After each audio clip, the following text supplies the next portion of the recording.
Assalamu alaikum dear students. In this series of learning C programming, from today we are going to discuss one more concept, structures in C. In the previous video, we have discussed what are recursive functions, types of recursive functions, various programs based on recursion. That all have been discussed very thoroughly and minutely in previous videos. From today, we are going to discuss one more concept of C, that is the structure in C. In today's video, we will discuss what is structure, why we need structure, or we can say what is the need of structure, and how to declare a structure. That all will be discussed in today's video very thoroughly and minutely. So, our today's video is structure in C. क्योंकि अच्छी पारान C programming, तो अजकी पेट करो अस अख no back concept C कुछ structure. तो अजकिस videos मुझे वो structure क्या गो, अस क्या पे structure ज़रूरत, तो कितने चीज़ structure declare गसान. पहले वीडियो में मुझे ऐसे function मतलब तो recursion मुझे पूरा पॉइंट recursion functions क्या गई, types of recursion function क्या गई, direct recursion क्या गई, indirect recursion क्या गई, tail recursion क्या गई, non-tail recursion क्या गई, तो flow of execution of program, flow of execution of instruction in the recursion, that all have been discussed in previous video. So let us start today. What structure? First, what is structure? We know that whenever we want to store something in a memory, we require a variable. What are variable? Variable is actually the name of the memory location where we are going to store something. For example, if I am declaring here a variable int a, that means this tells the compiler, this declaration tells the compiler that a is the name of the variable. What is variable actually? Variable is the name of memory location. For example, if this is the memory and this is a, here a is the name of memory location. This is the name of this memory location a, where I am going to store integer value. Depending upon this data type,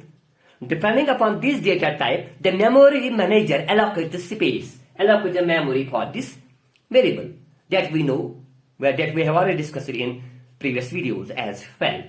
In this case, the memory manager will allocate 4 bytes of memory for this variable. That means 4 bytes, and in some compilers only 2 bytes. It depends upon whether we are using the 32-bit machine or 64-bit machine. It depends upon that. We are assuming that we are using the 64-bit machine. In 64-bit machine, the memory manager will allocate 4 bytes of memory for this A. That means 4 bytes of memory will be allocated for this variable memory location. To store integer value. That means we can store here only integers. Okay, because an integer data type, integer occupies 4 bytes of the space. If I will initialize a equal to 4, that means this 4 is going to be stored in here, this operation. This is a simple memory declaration of variable. For example, we want to store the roll number of 60 students.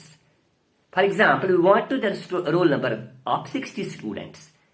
We know that roll number is the type of integer. The data type of roll number is obviously integer.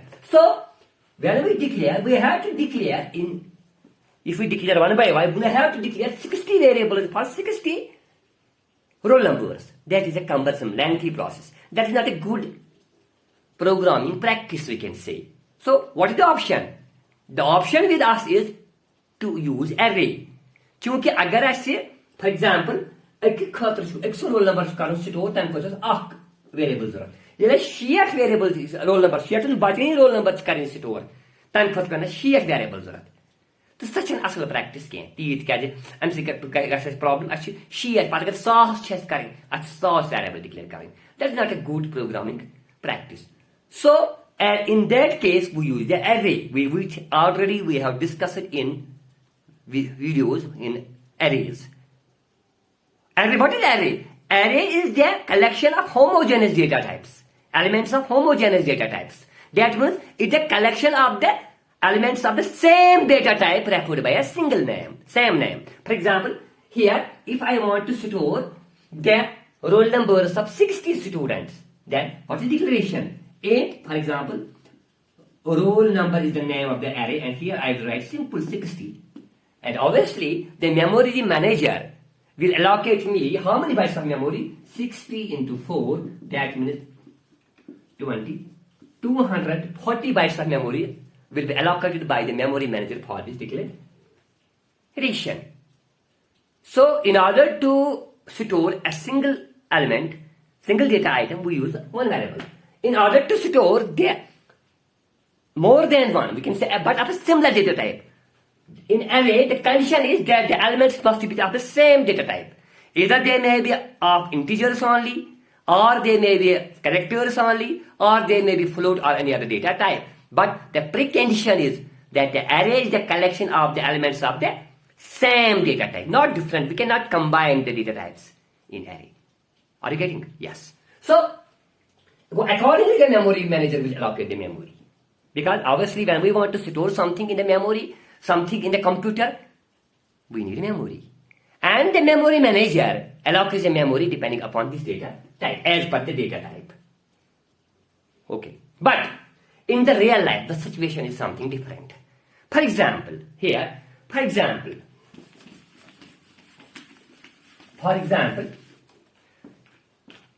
I want to store the biodata of the student. For example, in my computer class, there are 30 students in my class. I want to store the biodata of the student, different fields of the student, different attributes of the students, different, we can say, data of the student I want to store. For example, this is the student. Okay? What? The student may have roll number. Obviously, they may have roll number. The student may have name. Okay? The student may have marks. The student may have subjects.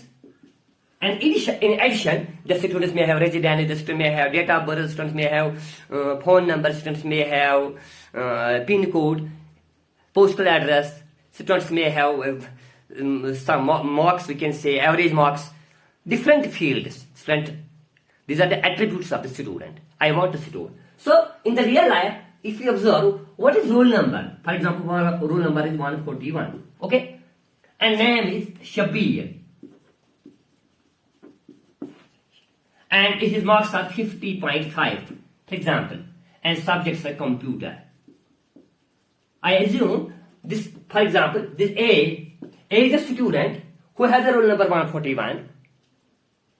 And name is Shabir. Marks is 50.5, his code, and the subject is computer science. I assume, for simplicity, I assume. Okay? Now, I want to store the data of this student, single student in the computer. I want to store this data. How I can store? We know that. What type of data?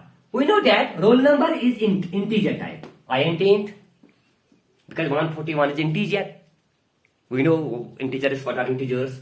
Shabir is character, or more precisely we can say is a string type. Shabir is string type. And marks is float type. Because points 50.5, float type. And computer science is also a string type, or we can say a character type. That means this Shabir, if I want to store these fields of the Shabir student, there are different types of the fields. The data types of these fields are different. Roll number have data type int, Shabir have data type char, float, marks have data type float, and subject have marks data type string. Depending upon that, I have already told you that depending upon this data type, the memory manager allocates the memory. So, for integer, obviously, for integer, memory manager will allocate 4 bytes of memory. For char, it will allocate 1 byte of memory. For float, again, it will allocate 4 bytes of memory. And for this string, it will allocate 1 byte of memory. That means different data types occupy different spaces. So, how I want to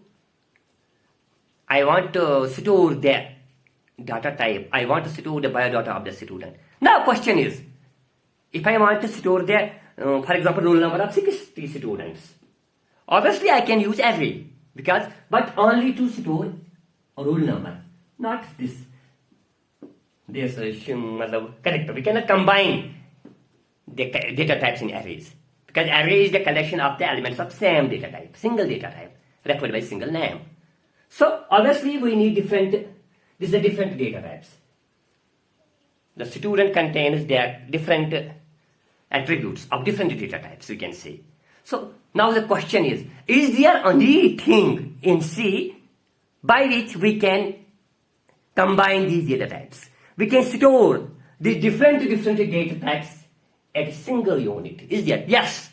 The C provides us that construct. That construct is a structure. For example, student name, for example, roll number, marks. Name to character type, marks to float type, to roll number to integer type. Go to different data type. Data type in mutabik memory manager provide karan memory. Kya go agar अलग-अलग data बनाउने अस्ति. क्या अक्निशा तुथका constant तुथका चीज अच्छा C language karan provide. You say sorry yum axi units muz kara axi nawas pat kara yum store. Yes, time khoto chu construct one of us. There is a facility that the C have provided, that is the structure. Then what is structure? Question is now. I hope now you have understood what I am going to tell you. You guessed that thing as well. Now, what is structure? Actually, what is structure? Structure is the collection of different data types under a single name. Are you getting? What is structure? I have told you array. Array is the collection of elements of same data type under a single name. But structure is the collection of elements of different data types under a single heading, single name. For example, I want to store the roll number of 60 students. Obviously, I can use int. Int is the data type of roll number. Roll is the name of the data. But this, for example, what I want, roll number of 60 students. Okay. I want to store the, for example, name. We can say name of 60 students. Obviously, this is, care, because the name is a character, the type of name is character. I want to store the marks as well. For example, marks. What I have written here. The roll number is integer type, name is character type, and marks is float type. That means these all the three types, data types these all the three variables, roll number, name, and marks. These are different data types. Roll number is of type integer, name is of type character, and marks is of type float. So how I can combine these things as well? By using the name subtract. Take care. Subtract followed by structure name. student. Take care. Curly braces close, and here semicolon. Take care. What is this? This is the declaration of the structure. How structure appears, how a structure. Subtract. So what is structure? We can declare a structure by using this keyword subtract. What is subtract? Subtract is the keyword used to declare a structure. Similar as we can hear int a. What is int? What is a variable? A is the data type. Here, similarly, I can write here structure. Struct is also a data type. Struct tells the compiler that these are the type structure. So what is structure? Structure. We know that int is the primitive data type, or we can say a inbuilt data type. Here is also inbuilt data type. Float is also inbuilt data type. And similarly, array are the derived data types. But what are the structure? Structure is the user-defined data type. This structure has been defined by the user as per its need by using the primitive data types, or we can say derived data types. Then can we use it, for example, int inbuilt data type. character is inbuilt. But here by you choose. You want to compile array. These brackets, these long brackets. These are the array. This is the array. Go here to binary derived data type. मैं बनो structure. No structure चु user defining data type. Use में बनो according to need. Can you need? Try किस्म data करें एक चीज़ है जमा. Then for the बनो structure. तो structure को मैं use को भी structure कैसे बनाना चाहिए? Structure चु keyword. तो ये तक बस सीख रही कि by using these primitive data types, these are the variables. इनसे variable मानते हो. Or we can say structure members. More precisely, structure members. So here I have declared a structure. I have defined a structure by name student. The name of the structure is student. What is structure? Structure is the keyword. We tell the compiler that it is a structure. And what is this? It is the name of the structure. Or we can say tag structure, tag more precisely we can say. Are you getting? Yes. In the same way, what will happen? Take care. So we can declare a structure in order that now I hope you have now understood why we need structure. Because in order to store different data types at a single under a single name at the same location we can say together, we use structure. At that time we use structure. Are you getting? So how can we declare a structure? We can declare a structure by using the keyword struct. Structure keyword. Structure keyword. Okay, we know that we cannot use the keywords for any other purpose. The keywords have a special meaning for the compiler. But struct is the keyword which are used to declare a structure.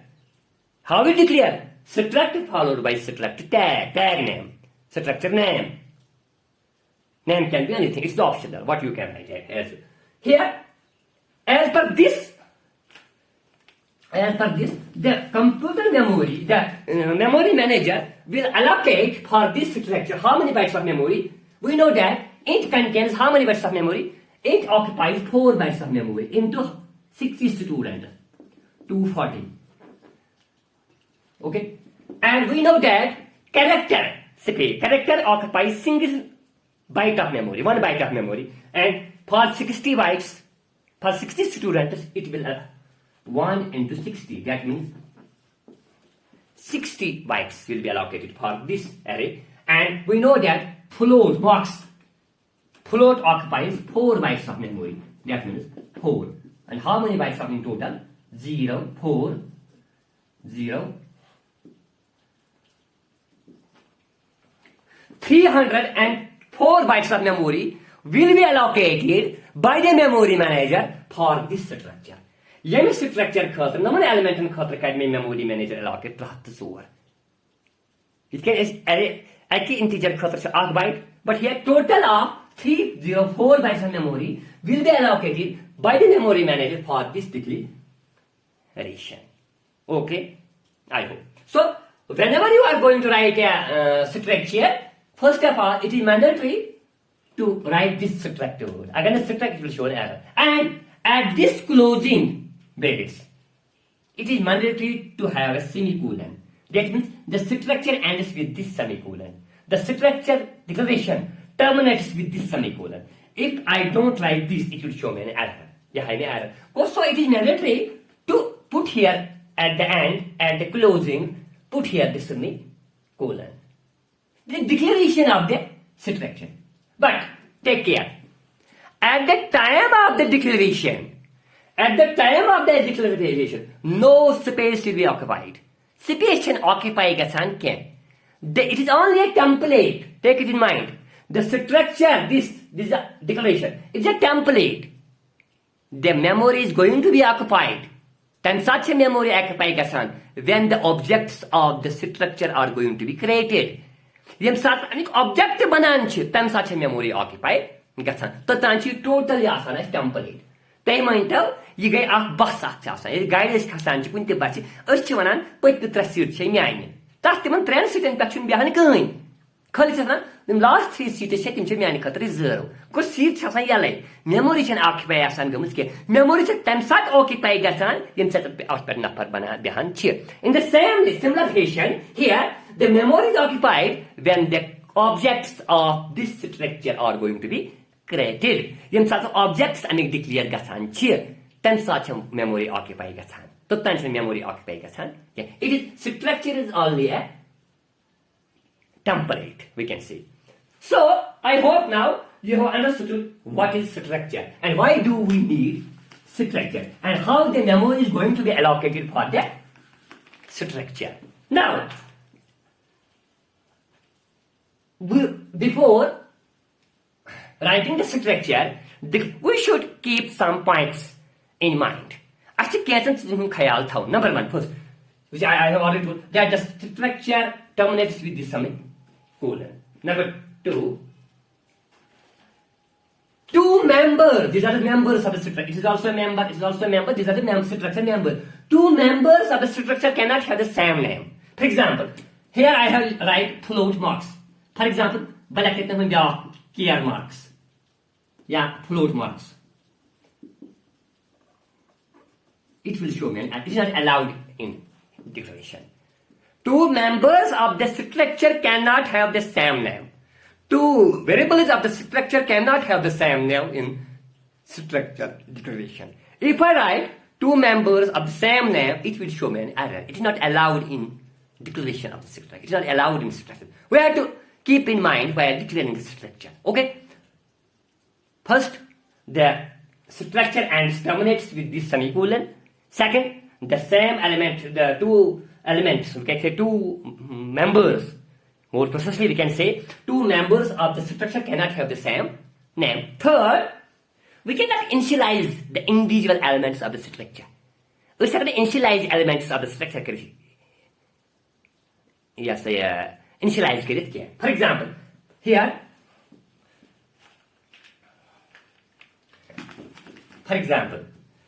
if I write here float marks equal to 5.6, it will show me. It is not allowed. We cannot initialize the individual members of the structure, individual variables of the structure. So I hope now you have understood what is structure, why do we need structure, and how we declare a structure, and how the memory is going to be allocated for the structure, and what are the various points, what are the various precautions that we have to keep in mind while declaring a structure. Inshallah, in the next video, we will discuss how will we define a structure, how will, with the help of the program, we will discuss there the working of the structure. And till next video, take care. Bye-bye.